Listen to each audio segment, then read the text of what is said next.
I'm Yaz, your artsy BFF. On this channel, I help you express your creativity through art tutorials and inspiration. Today, we're diving into one of the biggest questions artists ask all the time. How do you stay inspired?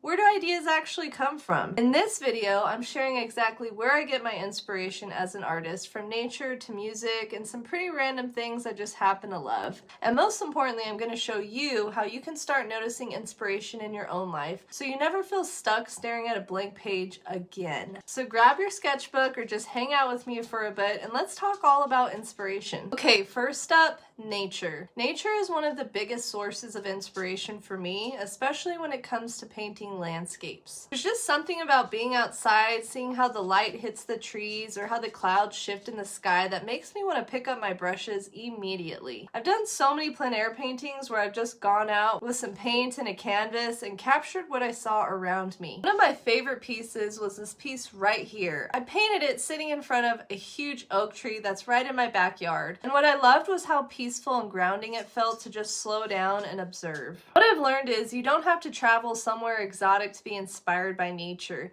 Even your backyard, a neighborhood walk, or a sunny window can spark ideas. What's the most beautiful scene in nature you've ever seen? Let me know in the comments, I'd love to hear. The next place I get a ton of inspiration from is music. If you've been around my channel for a while, you might have seen my Matisse-inspired rapper series where I painted some of my most favorite rappers using bold, expressive shapes and colors. For me, music isn't just background noise, it creates moods and stories that I want to translate into art. For example, when I painted E40 for my series, I listened to his music the entire time, and it completely shaped the energy of the painting. I wanted the piece to feel bold, confident, and full of rhythm, just like his style. Sometimes it's not even the lyrics, it's the beats, the flow, the feeling that music gives me that pushes me to create something visual. If you had to paint one song, what song would it be? Drop it in the comments. I'm always looking for new music to add to my playlist. Now here's something that's a little more unexpected. I also get a lot of inspiration just from the random things I love. For example, I love aliens, I love neon colors, and I love baking. Yes, baking. All of these little personal passions end up sneaking into my art in different ways. I've made alien-themed doodles, neon color palettes and abstract paintings, and even fake bake sculptures like this cake right here. I made this just for fun. It doesn't do anything, but it brought me so much joy to make something quirky and colorful like this. What I've realized is the more you lean into what makes you happy, no matter how random or weird, the more original and exciting your art becomes. What's something totally random that you love that you could turn into art? I challenge you to tell me in the comments and maybe even try something inspired by it this week. Okay, so now that I've shared where I get my inspiration, let's talk about how you can start finding yours. Here are 4 simple ways to start noticing and collecting inspiration for your art. First thing, pay attention to what excites you. Notice what music you love, what movies stick with you, what pieces make you feel alive.